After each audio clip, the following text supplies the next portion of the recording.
Hunger isn't a crime. It's a cry. And on Calhoun 3, no one had the energy left to answer it. The sun hadn't fully set, but the sky was already fading into that bruised shade between gold and rust. Winds swept across the brittle farmland like whispered warnings, stirring up thin trails of ochre dust that clung to skin and lashes. Even the crops, those stubborn stalks grown through relentless drought and rationed water, seemed to sag with exhaustion. Frank Hale stood on the edge of his plot, the handle of his old iron shovel resting against one shoulder. He squinted toward the tree line beyond the eastern fence, eyes narrowed under the wide brim of his sun-worn hat. Something was moving between the rows. At first, he thought it was a forger dog, wild, maybe wounded. They'd been known to sneak onto private farms in the dry season, desperate for scraps. But no, this was different. Too smooth, too upright. A slender shape weaving low through the dust-hardened furrows, limbs wrapped tight around someone. He moved slowly at first, more curious than concerned, until the figure stopped at one of his side sheds, the storage bin where he kept vegetable scraps and bread too stale for even barter. It was supposed to be locked. Frank's pace quickened. He rounded the corner just in time to see her. She wasn't human, not even close. Her skin was a muted green, dry and almost cracked like sun-scorched jade. Long strands of white hair fell around her face in uneven waves, and her thin eyebrows, also white, arched sharply over narrow eyes that gleamed in the twilight. Silver markings trailed down her temples in fading lines, like dried rivers on a cracked map. In one arm, she held a canvas sack stuffed with roots, carrots, bread heels. In the other, a child. The girl was small, no older than 5, blue-skinned, with stark white hair braided into a tight crown and the same snow-colored brows that made her wide eyes look impossibly large. She clung to the woman's neck with silent desperation. They locked eyes, Frank and the woman, just for a second, but it was long enough. She froze. Her jaw tightened, and then she ran. Frank stepped forward instinctively. His hand tightened on the shovel, not to strike, just to brace. He wasn't even sure what he'd do, but he'd seen too many desperate shapes dash into the dusk and never come back. And this one carried a child. She didn't get far. Her left leg buckled as she pushed herself past the edge of the fence. She stumbled, caught herself for a heartbeat, then fell hard onto one side. The sack burst open, vegetables scattering in every direction. Dust kicked up around them. But her arms never let go of the girl. Frank approached carefully. The shovel hung loosely now, forgotten in his grip. He watched her try to push herself up again and fail. Her breathing was labored. One leg was bent at an unnatural angle, a swelling visible just beneath the makeshift cloth binding. Infection, days old, maybe more. Her forehead glistened despite the dry air. Fever. She didn't look at him. Instead, she turned her face to the red-tinged sky above them, her lips barely parting. "Please," she whispered. Her voice was raw, her accent thick but gentle. "My child is hungry." The words weren't for him. They were sent skyward. A prayer, or maybe just the last exhale of hope. Frank dropped the shovel. He stepped closer. The girl was staring up at him now, face dirt-streaked and still. She didn't speak, didn't cry, just watched. Her small hands trembled slightly as she tightened her grip around her mother's collar. The woman was too far gone to resist. Her skin burned under his touch when he crouched and slid one arm beneath her back, the other beneath her legs. She was terrifyingly light, like someone carved from dry reeds and bone. He expected her to flinch, to jerk away, but she didn't. She just went limp in his hold. But when he stood, something shifted. The little girl gasped sharply. Her eyes locked onto his arms, wide with panic, and she lunged forward, grabbing onto the hem of her mother's shawl, pulling with all her small strength. "No," she cried. "Don't take her." Frank froze. "I'm not," he said, steady and low. "She's hurt. She needs help. You can come with me." The girl didn't let go. Her lips trembled, and her voice broke as she spoke again, barely more than a breath. "You're gonna lock her up, like the others." Frank blinked. "The others?" She nodded once, fiercely. She said humans take people. Put them in fences. He crouched slightly, careful not to drop the woman. Not me. I don't have a fence. The girl didn't believe him. Not yet. He took one step back toward the farmhouse. You stay with her. You hold her hand the whole way. No one's taking her away. The girl hesitated just a second, but it was enough. She reached down, grabbed her mother's limp hand, and clung to it like a lifeline. The shawl dragged in the dirt behind them as she followed, step by trembling step. He led them across the field in silence, past the wind-rattled greenhouse, across the cracked path where no grass had grown in 3 years, toward the only structure for miles that still had a light on. They didn't speak. None of them. Not until he reached the front steps of his cabin, the solar light flickering weakly in the wind above the door. He turned to check if the girl was still with him. She was, and she finally spoke. She didn't want to steal, she said softly. Her voice was high but steady. She only did it 'cause I said I was hungry. Frank nodded. He didn't ask her name, didn't tell her not to worry, just said, I know, and held the door open. Inside, the warmth from the reclaimed solar heater hit them like a second shock. The cabin wasn't much, 2 rooms, a water basin, 1 cot, 1 table, but it was clean, and more importantly, it was safe. Frank laid the woman on the cot. Her breath came in shallow pulls now, and when he brushed her hair from her face to check her temperature again, she stirred just barely, eyes fluttering, lips moving without sound. He turned to the girl. Sit, he said. He set bread and root slices on a chipped plate, handed it to her, and turned back to boil water for the woman's cloth bandage. The girl sat cross-legged on the floor beside the bed.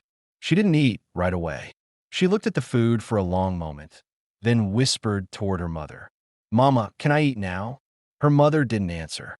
The girl picked up a piece of bread, cradled it in both hands, and took the tiniest bite. Frank kept his eyes on the water. He didn't speak again, but inside his chest, something stirred. How many had come before? How many refugees had crept across the line, stealing into fields like shadows, leaving nothing but footprints and fear behind? Most ran when he saw them. Some begged. None carried a child. He'd once had a daughter. A long time ago, before the sickness, before the colony guards turned the gates inward and the worlds got smaller. He hadn't meant to care again. But here he was, heating water, tending wounds, letting strangers inside his walls. The woman stirred again. Her eyelids twitched. Her lips parted. And this time, he heard her clearly. Don't take her. Frank looked down at her, at the lines of faded silver running down her face. Ancient tattoos, perhaps, though faded like forgotten scripture. She's safe, he said. You both are. For now. She didn't answer, but the girl leaned against the bed, her cheek to her mother's arm, and whispered, as if the words alone might keep the room from collapsing. We're not bad people. We're just hungry. Frank turned down the light. He didn't say it aloud, but the words echoed through him, as steady and clear as a vow. So am I, kid. Just a different kind of hungry.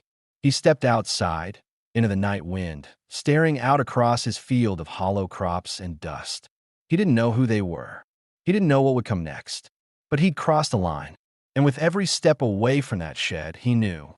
Whatever he carried in his arms back there, it wasn't just a body.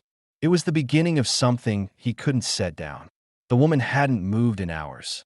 She lay still on Frank's cot, one arm curled loosely toward her chest, the other hanging off the edge like it had forgotten it was part of her.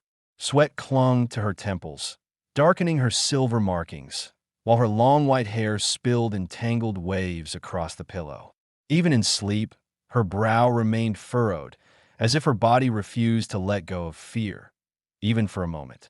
The girl sat on the floor beside her, knees drawn to her chest, tiny fingers picking at the hem of her dress.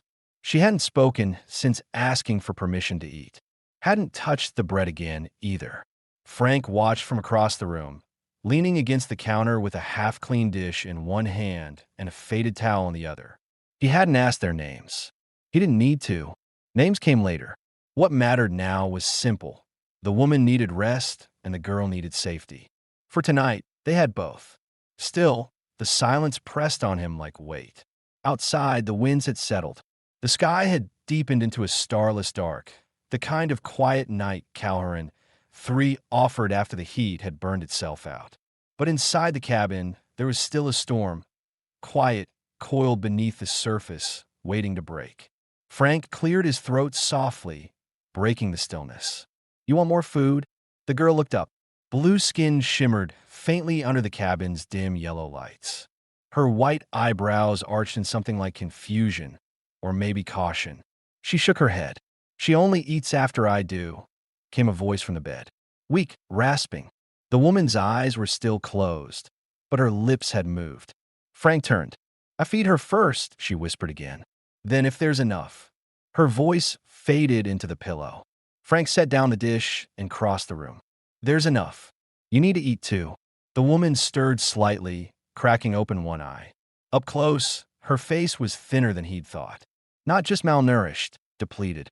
Like something had been drained from her long before she collapsed in his field. He pulled the stool closer to the bed and sat down, leaving just enough distance to avoid crowding her. "You're not in the camps anymore," he said. "This isn't a guard station. You don't have to ration fear." She didn't respond. Her gaze drifted across the ceiling, then toward her daughter. "She's Aniva," the girl said suddenly. "That's her name." Frank turned toward the child. "She doesn't like saying it out loud. She thinks people won't say it right." Aniva flinched. "I can try," Frank said gently. "Aniva." The woman's lips twitched. It could have been a wince or something softer. "I'm Frank." The girl gave a tiny nod. Then, after a long pause, "I'm Sura." "Sura," he repeated. "Nice to meet you." Another silence fell, but this one was thinner, less heavy. He stood and walked over to the cupboard. There wasn't much in the way of comfort food, but he managed to scrape together a bowl of soft root mash and reheated grain flatbread. He brought it back, set it on the table near the bed, and stepped away again. "I'll leave this here." "No rush." Sura watched the food, her eyes flicking from it to her mother, then back again. Frank returned to the counter and picked up the dish towel again. He wasn't good at this. Never had been. Hospitality had never been his strength. At least, not since his daughter's laughter stopped echoing in these walls. He busied himself with work he didn't need to do, scrubbing dishes that were already clean, wiping surfaces that hadn't seen dust in days. But his mind wandered. To the camps. To the quiet rumors that filtered in from other settlers. Aliens dying off by the dozens, diseases, starvation, unsanctioned raids. Most folks didn't talk about it unless it affected trade. Compassion had become a luxury. Still, he couldn't forget how light Aniva had been in his arms. How close she'd come to not making it. And the way Sura had refused to let go. That grip had stayed with him. Behind him, he heard the subtle shift of cloth. Aniva was sitting up, slowly. One hand braced against the edge of the bed, the other pressed to her side. Her legs dangled off the mattress, and she looked pale under the cabin lights, more ghost than flesh. But she was upright. "Easy," Frank said without turning. "I'm fine," she said, though her voice cracked around the words. He didn't argue. He just grabbed a metal cup, filled it with cool water, and brought it over. Aniva accepted it with both hands. She drank slowly, lips barely touching the rim. Frank waited. "I'm not staying long," she said after a moment, voice firmer now. "Just until she sleeps." Frank glanced towards Sura, who had already curled up beside the bed, her small body half asleep and half alert, head resting against the side of the mattress. "Stay as long as you need," he said. Aniva stared at him. Her eyes were unreadable, glassy, distant. "Why?" He didn't flinch. "Because I've watched too many people turn away. It doesn't mean I have to." Her mouth pressed into a line. "You don't know what I am. You're someone's mother." That stopped her. The words hung there, suspended in the dim space between them. She looked down at her hands, at the silver tray skin that had once meant something, perhaps rank, perhaps devotion, and now looked more like a warning. Finally, she said, "We're carrion. From the old colony belt. We weren't supposed to come here." "Plenty of people aren't supposed to be anywhere," Frank replied. Aniva studied him again, this time not with suspicion, but something closer to disbelief. "You're not afraid?" He gave a slow shake of his head. "Not of you." For a long time, neither of them said a word. Outside, the wind picked up again, rattling the shutters. Inside, the warmth held. Aniva looked toward the plate of food. then to her daughter. Sura's eyes were closed now. Her chest rose and fell in soft, shallow breaths. A child deep in the kind of sleep that only comes after days of silence, fear, and exhaustion. Aniva stood slowly, wincing as weight returned to her leg. Frank reached out instinctively, but she held up a hand, not in hostility, but pride. "I can walk," she said. He stepped back. She took the plate and moved to sit beside her daughter. Then, gently, she broke the flatbread in two. Half for herself, half for Sura, just in case the girl woke. She ate quietly, carefully, as if afraid she'd forget how. Frank didn't interrupt. The scene didn't need commentary. She ate until the plate was empty, then placed it aside. Sura hadn't stirred. Aniva ran her fingers through the girl's white hair, smoothing it back from her brow. Her expression softened, something fragile, private, a piece of her that hadn't shown since the moment she collapsed in his field. Frank turned away and moved toward the door. "Where are you going?" she asked. "Nowhere," he said. "Just giving you both a room." She didn't answer. But when he paused at the door and looked back one last time, he saw it. Her body no longer rigid. Her shoulders finally starting to drop, and Sura's hand curled gently over her mother's. The silence between them had changed. Not broken, but thinned. Morning light came slowly to Calhoun 3, diffused through the red-gold haze of dust that hung in the sky like a permanent bruise. It seeped into Frank's cabin through the narrow slats in the shutters, painting thin stripes across the wooden floor. The wind had eased overnight, leaving behind a strange stillness, like the land itself was waiting to exhale. Frank was already up. He hadn't slept much, just enough to keep the ache in his back from settling too deep. He stood at the small basin near the hearth, rinsing his hands in cool water as the solar heater hummed behind him, faint and steady. The cabin smelled of warm grain, faint antiseptic, and the old wood smoke that clung to everything, even years after he'd stopped burning logs. Behind him, the room was quiet. Then soft footsteps, the tap of small feet on bare floorboards. Sura. She padded into the kitchen space like a child used to being unnoticed. Her white hair was tangled from sleep, and she rubbed her eyes with the back of one hand before climbing onto a stool near the table. She didn't speak, just looked around, blinking slowly, as if making sure it all hadn't disappeared overnight. Frank glanced at her over his shoulder. "You sleep all right?" She nodded. "It's warm here. Warm's not always easy to come by." Sura looked down at her feet. "Mama says warmth is a luxury, that it makes you weak if you trust it." Frank dried his hands on a faded towel and set it aside. "Your mama's not wrong, but sometimes weak is better than cold." She didn't smile, but her shoulders eased a little. A rustle came from the cot in the other room, barely audible, but both of them heard it. Aniva hadn't fully woken yet, but her body was beginning to stir under the blankets. Sura's attention snapped toward the sound like a magnet. Frank watched the change in her posture, alert, protective, maybe even afraid. "She's still tired," he said gently. "She needs time." Sura nodded again, but didn't move.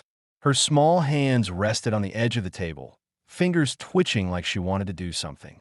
Then, suddenly, she slid down from the stool and walked to the wall near the fireplace, where a few stray lumps of charcoal sat next to kindling.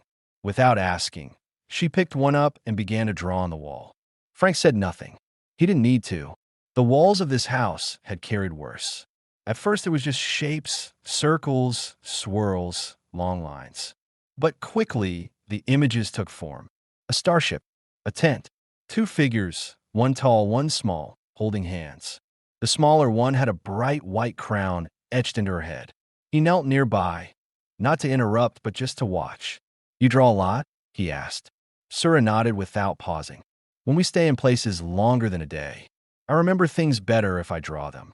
Frank let his gaze linger on the newest image. The tall figure, the mother, had a faint halo around her head. It wasn't religious. It looked more like distance, reverence, maybe grief. "Is that her?" he asked. Sura looked at it. "That's when she used to sing." Frank raised an eyebrow. "She doesn't anymore? Only when I'm sick, or when she's afraid I'll die." The words were matter of fact, not dramatic. Not sad, just the kind of truth that's been rehearsed in silence too many times. Frank swallowed and stood up, moving toward the kettle. She didn't used to be quiet, Sura added, voice quieter now. She used to laugh. Not loud, but real. What changed? Sura hesitated. Then the camps and the burning. Frank stopped mid-reach. She didn't explain. Didn't need to. He'd heard rumors, whispers traded in low voices over fence posts and water rations. Stories of alien families locked behind improvised barriers, kept out of human settlements in the name of resource protection. Fires that started on accident, or on purpose. No one ever knew for sure. Most settlers didn't ask questions. Frank had stopped asking a long time ago. But now, maybe he shouldn't have. Behind them, Aniva stirred again, this time louder. A choked breath, a faint groan. Sura dropped the charcoal. She ran to the cot, climbing up beside her mother in one quick motion. Her small fingers touched Aniva's face gently, brushing a few strands of white hair away. Frank moved closer, slowly, and watched as Aniva's eyes blinked open. She looked groggy, disoriented, her breath uneven, but she was awake and conscious. Sura smiled. You stayed.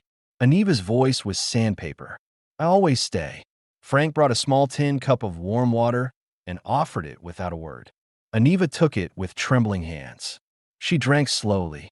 Her lips parted like she wanted to speak, but instead she closed her eyes and let the warmth settle in her throat. You're safe here, Frank said. Aniva's eyes opened again. Safe doesn't exist. It does. It's just rare. She looked at him for a long moment, something unreadable in her expression. Not distrust, not gratitude either. Something more complicated, like recognition. You don't flinch, she said, when you look at us. Should I? You're human. So are most of the bastards who made you run. Aniva's mouth curved, just barely, into something between amusement and contempt. Sura tugged at her mother's hand. Mama, I ate real stew last night. Warm stew. Aniva blinked at her. You didn't wait? She said I could, Frank offered. She still asked. She's careful, Aniva whispered. I taught her that. Sura glanced between them, then hopped off the cot. Can I draw more? Use the wall I haven't patched, Frank said, gesturing. That side over there. Plenty of space. Sura skipped across the room, leaving her mother and Frank in heavy silence. Aniva didn't speak right away. When she did, her voice was distant. We weren't always wanderers. We had a city once. Oceans that glowed with life. Trees that whispered back when you sang to them. Now we sleep on rock and try not to dream. What happened? Colonial rerouting. Mining rights. The treaties broke before we knew they'd been signed. You fought. We ran. Frank studied her face. Her skin was still too pale. Her shoulders still drawn in too tightly. But she was here. She was trying. And for someone who'd seen their world collapse, that counted for something. He stood. There's tea in the cupboard. Dry but decent. I'll make some. She didn't stop him. But just as he turned away, she said, Frank. He looked back. Aniva's eyes had lost their hardness. Just for a second. Thank you. For not asking if we deserved it. Frank gave a small nod.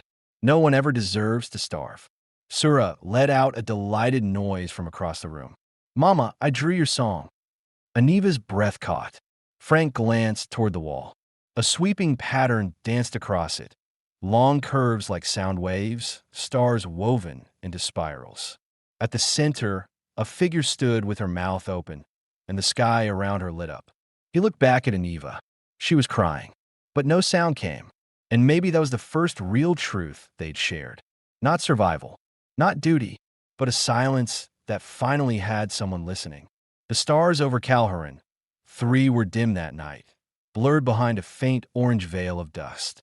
The winds had quieted, but the land still trembled under its own silence, like something grieving without sound. Inside the cabin, all the lamps were out, save for a small flickering unit near the cot. Its soft glow cast long shadows on the walls, illuminating faint traces of cold drawings and the shape of a child curled on a faded blanket. Aniva wasn't sleeping. She sat on the edge of the cot, her injured leg wrapped in a fresh cloth Frank had secured earlier that day. Her long white hair, cascading over one shoulder. Her violet-green skin looked ghostly under the yellow light, and her fingers trembled as they laced together in her lap.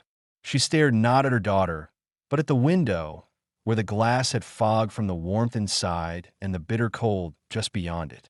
Frank stood by the counter, silent, his arms crossed loosely over his chest. He'd been watching her for a while now, not with suspicion, but with something else. A question he hadn't asked yet, because he wasn't sure if the answer would wound her or him. Finally, she spoke. Her voice didn't shake. It was quiet but full. "You want to know where we came from?" Frank didn't deny it. Aniva turned her head, the motion slow and deliberate, until her gaze met his. "We weren't supposed to end up like this," she said. "Not me. Not her."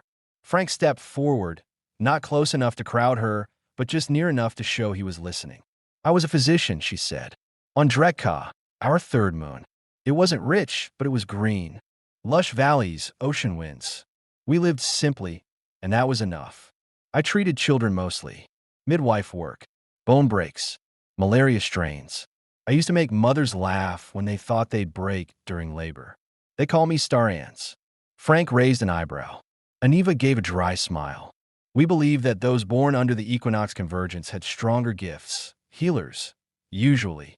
I was born on the line, so they gave me the name. I didn't argue." She paused, looking back at the fogged window. Then the resource treaties were redrawn. Mining rights were bought out under our feet. Our moon was reclassified as extractable territory. No appeal, no negotiation.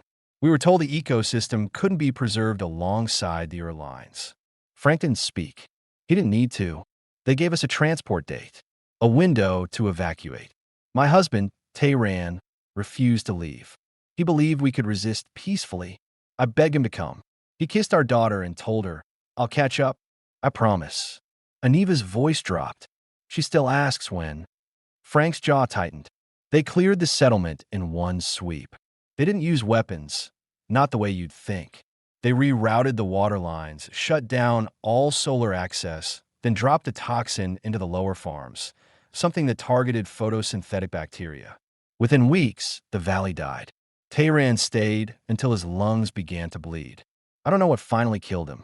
I just know we weren't there to see it. She let out a slow breath, as if the act of telling had cost her something physical. "I never told her he's dead," she whispered. "I wanted to believe he might show up. I needed something to believe in. But that hope started to rot inside me, like leaving food too long in the sun." Frank pulled out a chair and sat beside her. "You did what you had to. For her." "No," Aniva shook her head, her eyes hardening. "I did what I had to for myself. I left my people behind.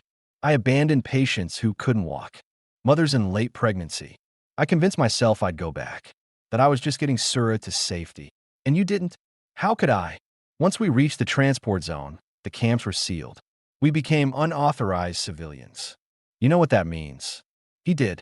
He remembered the phrasing in the reports. Unoffs, aliens without clearance, were marked as liabilities, not people. Dangerous by nature of existence. I lost my credentials, my name, everything. I became something that children cried at, something soldiers spat near. The only thing I never lost was her. She turned to look at Sura now, fast asleep, her small body curled against the faded blanket, a faint trail of charcoal dust still clinging to her fingers. "I taught her how to survive," Aniva said. "How to stay quiet. How to watch and not be seen. How to run when it's time.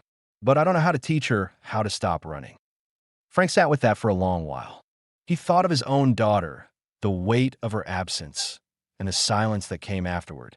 The quiet house, the meals that went uneaten, the days that bled together until he stopped counting. "I had a daughter too," he said, finally. "Her name was Mela. She got sick. Colony med teams wouldn't fly out this far. Said it wasn't priority jurisdiction. I buried her under the red tree past the southern ridge." Aniva turned toward him slowly, eyes wide and unreadable. "That's why you let us stay," she said. "No," Frank replied. "I let you stay because it was right. But I knew what it felt like to hold someone small and wonder if the world would let them live." Aniva didn't respond. She only looked down at her lap, hands resting loosely together, skin glowing faintly in the soft light. The room sat quiet again, but it wasn't the same silence. It was a silence that had shed something. Trust. Not full, but cracked open just enough. Then came a sound. Outside. Low. Distant. Rhythmic. Footsteps. Aniva stiffened. Frank stood quickly and moved toward the door, grabbing the old hunting lantern by the wall. He opened the hatch and stepped out into the night air, eyes sweeping across the dusty path toward the edge of the field. No one.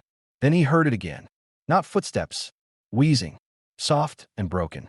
A shadow moved near the fence. Small. Limping. A child. Frank's voice came out low. Someone's here.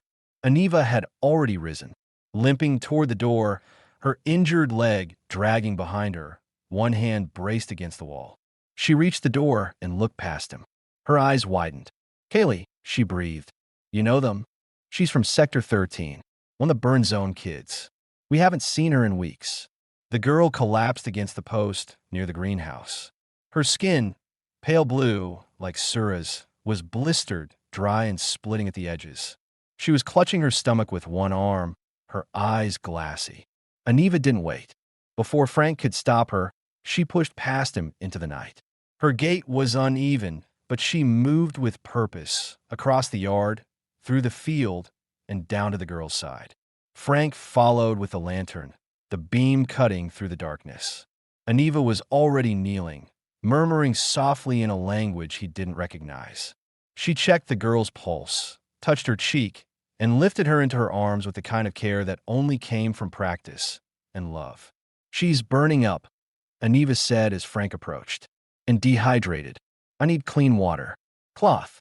Something to stabilize her core temp." Frank didn't ask questions. He simply nodded and ran. Inside the cabin, Sura sat up, confused and blinking. "Who's that?" she asked. Frank gathered supplies in silence. "Another one who needs help." He returned outside to find Aniva seated on the earth, the child in her lap. Her face was set in a mask of focus, but her hands were trembling from fatigue. Frank knelt beside her, handed her a wet cloth. "You shouldn't have come out here like that," he said, voice quiet. "I could not come," she replied. And in that moment, he understood something else. Aniva hadn't just been a healer. She still was. She just hadn't been given the right to be one. Until now, as she wrapped the girl's hands and whispered a lullaby in a voice that trembled but didn't break, Frank sat beside her, shoulder to shoulder, and watched the night settle around them. It wasn't safety, but it was something close to sanctuary. And maybe for the first time in a long time, they'd found the beginning of something neither of them had known they still believed in. A future. The morning sun filtered through a broken cloud line, casting long, honey-colored streaks across the hard-packed soil behind the cabin. For once, the air wasn't choking with dust. It had rained overnight, barely more than a drizzle, but enough to darken the ground and bring out the deep, ancient scent of wet rock and dry roots. Calhoun 3 never stayed soft for long, but this morning it was breathing. Inside the cabin, everything felt slower, quieter. Kaylee lay sleeping on a makeshift cot Frank had rigged the night before. 2 crates bolted together, topped with thick blankets and an old sleeping pad. Her fever had broken. Her lips, once cracked and grayish blue, had regained color. The blotches on her arms had faded to pale rings. And her breathing, shallow but steady, was the kind of sound you didn't know you were waiting for until it filled a room. Aniva sat close by, her back resting against the wall, arms crossed over her chest, leg propped with a folded tarp beneath it. She hadn't moved much since dawn. Her expression was unreadable, not weary, not entirely calm either. Guarded, not in defense of herself, but of something more fragile, something she'd almost lost again. Frank watched her from across the room as he cleaned the same ceramic mug for the 3rd time. He wasn't sure why he kept scrubbing it. It was already clean, but the act kept his hands busy while his mind caught up to everything that had changed in just a few days. Sura had been up since early morning. She'd found a bundle of wind-dried grass behind the greenhouse and had spent the last half hour weaving the strands into a thin, lopsided circle. Her legs were folded beneath her, her elbows resting on the bench, and her eyes were locked in intense concentration. Frank walked past her and tilted his head. That's supposed to be a trap? It's a crown, she said without looking up. For Kaylee. She's a survivor now. She should have something royal. He smirked faintly. This one's your greenhouse too now, you know. She stepped forward slowly, favoring her bad leg. When she reached the entrance, she ran her fingers along the edge of the solar panel, gingerly, as though it might remember her touch. This smell, she murmured. It's the same as back home. Not the plants. Those are different. But the air. When it's moist. When something's just started to grow. Frank offered her a small garden spade. You remember how to use one of these? She took it wordlessly. They worked together in near silence. Pulling weeds. Turning the earth. He didn't ask questions, and she didn't explain. But the rhythm formed between them, unspoken. Frank noticed she still hesitated before reaching into the soil, as if asking the dirt for permission. But after the second row, her hands moved faster. With purpose. She still had the instincts of a healer. At one point, their fingers brushed while reaching for the same sprout. Neither of them pulled back. No, she said. It's the first time we've unpacked something. Not because we were tired, but because we meant to stay. Sura crawled onto the mattress, bounced once, then flopped beside Kaylee with a grin. This is our house now, she declared. You have to call us the Garden Girls. Frank raised an eyebrow. Garden Girls? Because we grow things, Sura said, even when the ground says we can't. Outside, the last light of the sun melted behind the ridge. Inside, the air was warm with something new. Not just safety, belonging. And in that fragile, flickering peace, something ancient stirred beneath the soil. Not fear, not shame, roots. By the 23rd day, the wind had calmed. The endless drone of dry gusts, once a constant presence around Frank's cabin, had softened to nothing more than the occasional sigh through the cracked boards of the porch. The silence wasn't eerie anymore. It felt earned, like a storm that had passed and left the air gentler in its wake. It's being seen and still allowed to stay. A cloud of dust stirred on the road. The crawler appeared like a beast rising from beneath the horizon, gray, low-bodied, humming with silent power. It moved slowly, deliberately, like it already knew the exact number of steps left in this story. Sura saw it first. They're here. No one moved. No one ran. Kaylee came to stand beside Aniva, her small hand curling into her mother's. Sura joined her, slipping one arm around Frank's leg like she might anchor him in place. The crawler stopped. Two patrol officers stepped out. One was Sergeant Kelmar again, visor dark, posture tight. The other was new, a woman with the hard shoulders of a veteran and the gaze of someone who didn't believe in second chances. Frank walked out to meet them halfway, arms loose at his sides. Kelmar spoke first. Your 30 days are over, Hale. Frank said nothing. The female officer stepped forward. We've reviewed your claim. Frank dropped down from the roof with a practiced thud and walked around to the front, his body tense. There, just beyond the low slope where the dry path dipped out of sight, came a transport crawler. Its paint was chipped, the surface dulled by grit, but the black and white markings on the side were unmistakable. Terran Resettlement Patrol. Frank's breath slowed. Not from fear. He'd dealt with patrols before. But not like this. Not now. The crawler rolled to a stop just outside the boundary of his property. No alarms. No weapons drawn. Just two officers in neutral armor stepping out. One tall, one compact, both wearing visors. Frank didn't wait for them to knock. He opened the door and stepped outside, wiping his hands on a cloth as if they were just any other visitors. Something I can help you with? He asked, keeping his voice steady.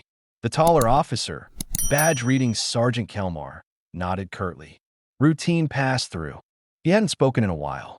He rarely did unless there was something worth saying. But tonight, she could feel the words sitting behind his silence, pressing against the weight of their shared quiet. You haven't asked me what happens after 30 days, he said finally. She looked at him. I assumed you'd tell me when it mattered. Frank turned the mug in his hands. I have a contact, a supply handler out in Sector 4. Owes me a favor. Might be able to forge transit IDs, maybe register Kaylee and Sura under a Frontier Family Protection Clause. And me, his jaw tightened. You would still be flagged. A repeat boundary violator. Aniva nodded slowly. She wasn't surprised. But if I say we're bonded, he added, more quietly, they might not look too closely. She turned to face him fully now. Her voice was soft but steady. And are we? Frank met her gaze. I think we could be, if we chose to be. A moment passed between them, thick, quiet, full. Inside, the home felt different too. The extra bed they'd built together didn't look new anymore. Its blankets were mussed and creased. A half-finished scarf lay tossed across the corner. Coal drawings on the wall had multiplied, Sura and Kaylee's doing. One was a clumsy rendering of the cabin, another of the greenhouse. And in the corner, faint but unmistakable, a crooked crown and four stick figures, all holding hands. Family. They hadn't said the word aloud. Not yet, but it hovered in the space between them now, like something waiting to be claimed. Aniva sat on the porch steps that evening, a warm cup nestled in her hands. The sky was deep violet, tinged orange where the sun dipped beneath the dust ridge. Her silver-white hair was pulled into a low braid, strands loose around her face. Her leg, still sore but healing, was stretched out in front of her, the blanket around her shoulders slipping slightly with the breeze. Frank sat beside her, arms resting on his knees. But they breathed easier. Inside, two small voices echoed down the hallway. Kaylee, Sura whispered from their shared bed. I think Mama kissed Mr. Frank. Kaylee gasped theatrically. Did she really? I heard a smooch. I think that's the sound. Kaylee giggled. Does that mean he's ours now? I think it means we're all each other's now. They both broke into hushed giggles, hiding under the blanket. Outside, Aniva laid her head gently against Frank's shoulder. They're listening. I know. They'll ask questions in the morning. I'll have answers. She tilted her face toward him again, just enough to see his expression. Are you ready for that? Frank nodded. I want it all, even the questions. The next day passed in sun-warmed peace. They worked together, Frank tightening panels on the greenhouse, Aniva preparing dried herbs for infusion. The sector's barely staffed as it is. If they're not on the camp manifest, they're not our burden, yet. Kelmar gave one last look around, then turned toward the door. 30 days, he said flatly. That's all you get. Understood, Frank replied. And just like that, the patrol was gone. The crawler rolled back into the horizon, its tires kicking up thin streaks of sand that disappeared as quickly as they came. Back inside, no one spoke for several seconds. Then Sura burst out. You said we're yours now. Frank turned toward her. I did. Aniva's voice trembled, not with fear, but with something older than hope. Why would you risk that? Frank took a deep breath. Because this place was quiet, he said, but it was never alive. Not until you walked through that field. Aniva's hand found the edge of the table.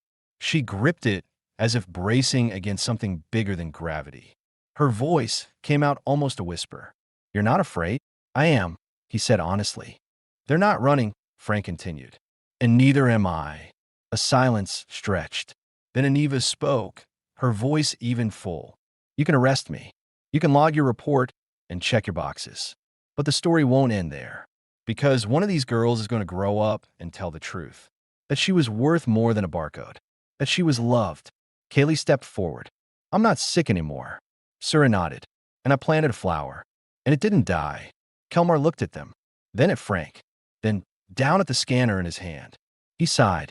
Technically, he muttered, Section 12B allows a retroactive claim if a citizen can prove cohabitation and shared guardianship over 30 standard days. His partner's head snapped toward him.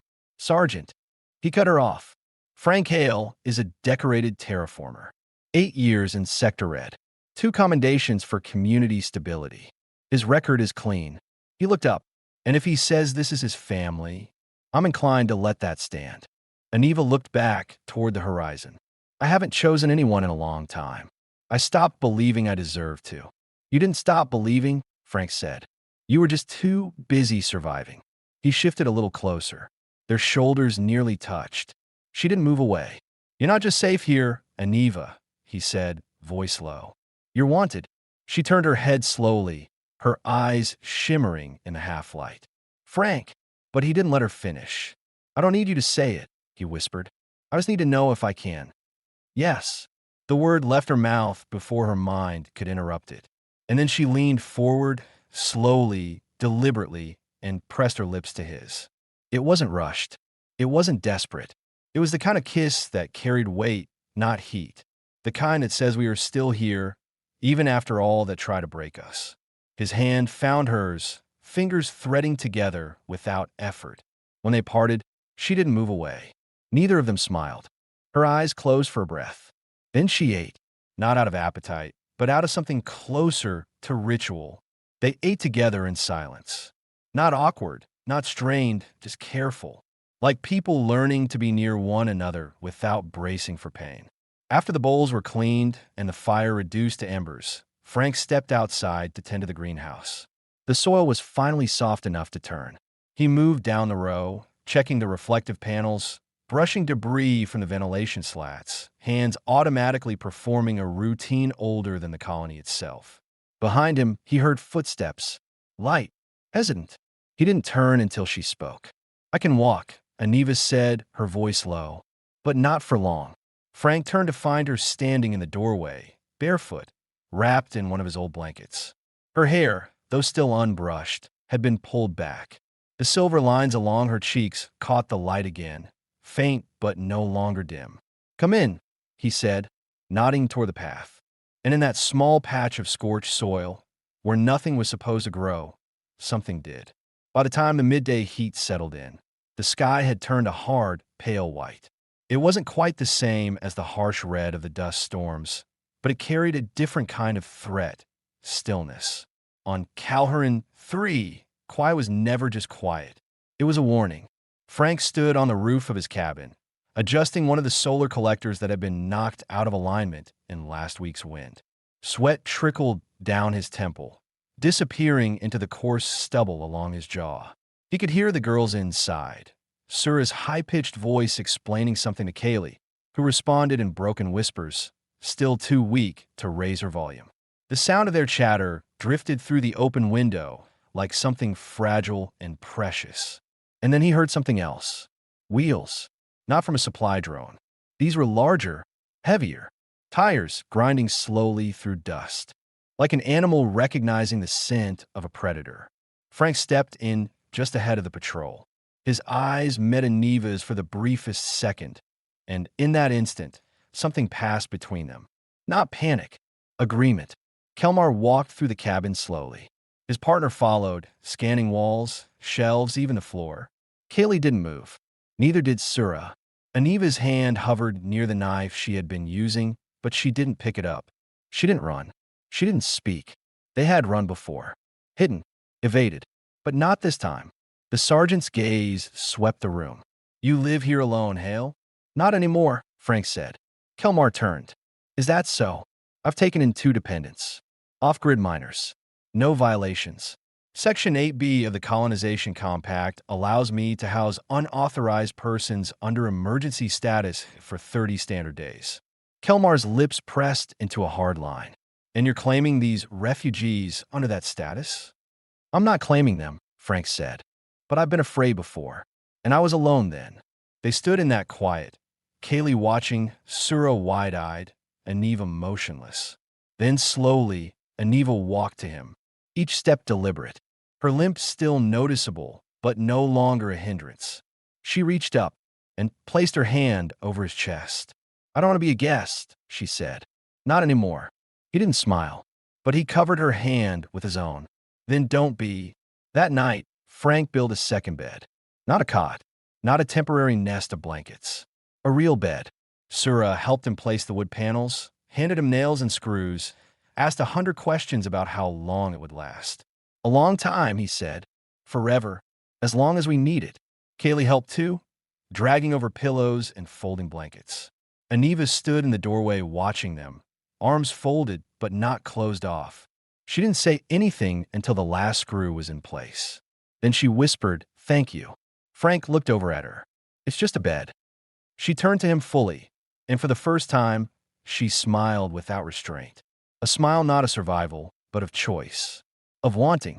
And far behind them, under the soil of a battered world, roots dug just a little deeper. Because love wasn't just the reason they stayed. It was the reason they wouldn't leave again.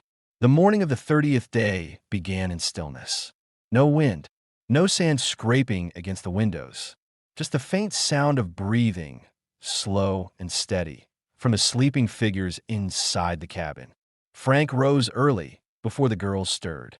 He dressed quietly, pulling on the same weather-worn boots he had every morning for years, but today they felt different. He stood in the doorway for a long moment, watching the sky shift from muted blue to soft lavender. The sun hadn't yet crested the ridge, but the land was already awake, waiting. Behind him, a quiet rustle. Aniva stood near the bed, her white hair braided loosely down her back. No legal guardianship was filed, no family bond certification, no refugee integration documentation. You've harbored fugitives past the allotted amnesty period. She opened a portable scanner. We have the right to retrieve all unauthorized beings and detain you pending further disciplinary review. Frank didn't flinch. You could try. The woman raised her brows. That a threat, citizen? It's a truth, he said calmly. They're not fugitives anymore. They're my family. And if you take them, you'd better bring a damn good reason to explain to this land why you ripped apart what it finally let grow.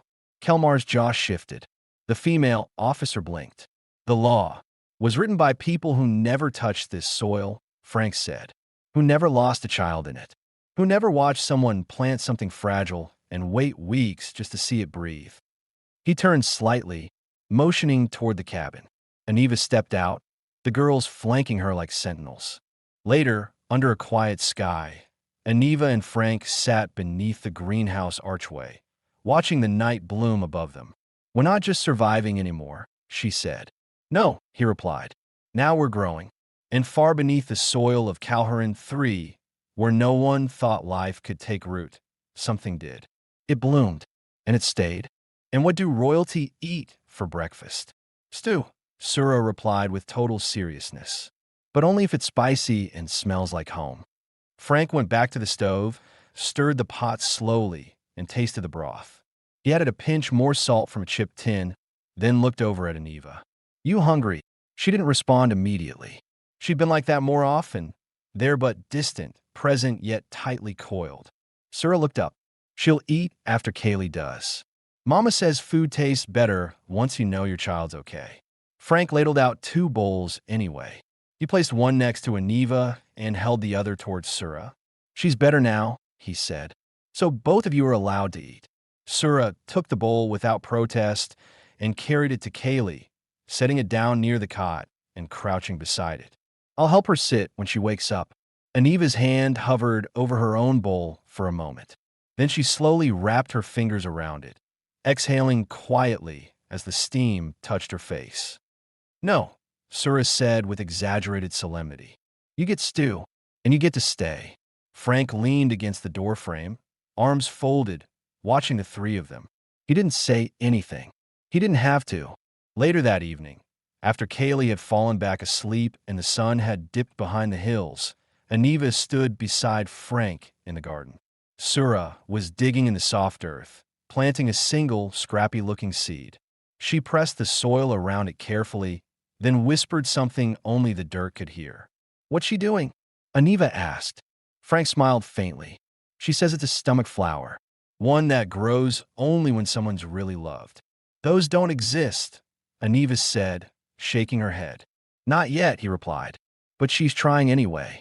Aniva looked down, watching her daughter press her palms to the ground as if it would make the seed take root faster.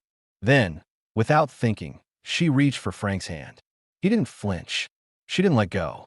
I'm protecting them. A beat passed. The silence thickened. Outside, the wind had picked up again, brushing loose sand against the windows. Kelmar tilted his head. You know what the penalty is for harboring fugitives past the 30-day threshold? Frank's face was calm. I do. Aniva stepped forward then. Just one step.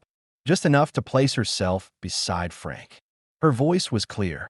If you need to arrest someone, arrest me. I crossed into the settlement boundary. I took food. I didn't ask for mercy. Sura started to rise, but Kaylee held her back gently. Kelmar looked between them, then to Frank. And this one, She's a child, Frank said. She's under my care now. Both of them are. Kelmar's eyes narrowed. You're not military. You're not authorized for guardianship. Frank stepped forward, just slightly. Under this roof, he said, I make the rules. The sergeant stared at him for a long moment. His partner finally spoke, quietly. We're stretched thin. Surah and Kaylee gathered small stones from around the house, declaring them wish rocks, and placing them in a circle beneath the violet flame bloom that had survived Surah's hopeful planting. When the 30 days are over, Surah explained to Kaylee, we'll each make one wish. What will you wish for? Surah tilted her head thoughtfully. I don't think I'll tell you. Wishes don't like to be overheard. Kaylee giggled. I'm gonna wish Mama marries Frank. Surah shrugged. That's not even a wish. That's just obvious. That night, after supper, Aniva lit a small lantern and set it near the plant bed outside. Frank watched her from the window, arms crossed over his chest. She didn't say anything at first, just stood there, her hair glowing orange in the firelight, the night whispering around her like a song. Then she looked back at him and said softly, one more day. Frank opened the door and stepped out. No, he said, just one more chapter. The other officer stared at him, incredulous. But she didn't object. Not out loud. Kelmar nodded. You won't hear from us again. Then he turned, walked back to the crawler, and drove away. The dust settled behind them like a curtain falling at the end of a long performance. And just like that, it was over. No applause. No explosion. No final stand. Just peace. Just choice. Aniva let out a long, uneven breath. Frank reached for her hand. This time, she didn't just take it. She held on.